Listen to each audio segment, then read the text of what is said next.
নেইমারকে অবসর নিতে দিবেন না বাবা। নেইমারকে অবসর ভেঙে দলে ফেরাতে অনুরোধ করে নেইমারের বাবা যা বললেন তা চমকে দিল সবাইকে। প্রিয় দর্শক, বিশ্বকাপের কোয়ার্টার ফাইনালে ওঠার লড়াইয়ে নরওয়ের বিপক্ষে খেলতে নেমেছিল ব্রাজিল, আর সেই ম্যাচে ব্রাজিল 2-1 গোলের ব্যবধানে ম্যাচটি হেরে যায়, যেখানে শেষ মুহূর্তে পেনাল্টিতে গোল আদায় করে নিয়েছিলেন নেইমার। 2-1 গোলের ব্যবধানে নরওয়ের কাছে পরাজিত হবার পরে বিশ্বকাপ থেকে ছিটকে যেতে হয় ব্রাজিলকে।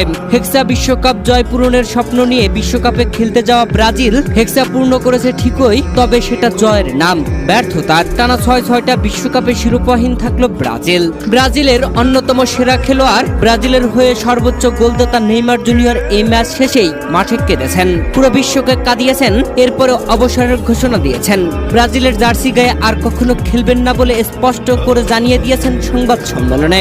এই সুপারস্টার যখন একটা ভরা সংবাদ কক্ষে বললেন, আমি চেষ্টা করেছি, এখন সব শেষ।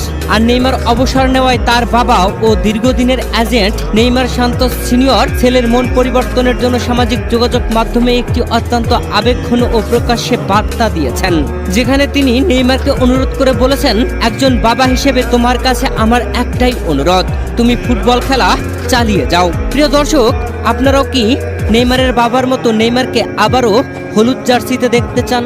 জানিয়ে দিন কমেন্ট করে।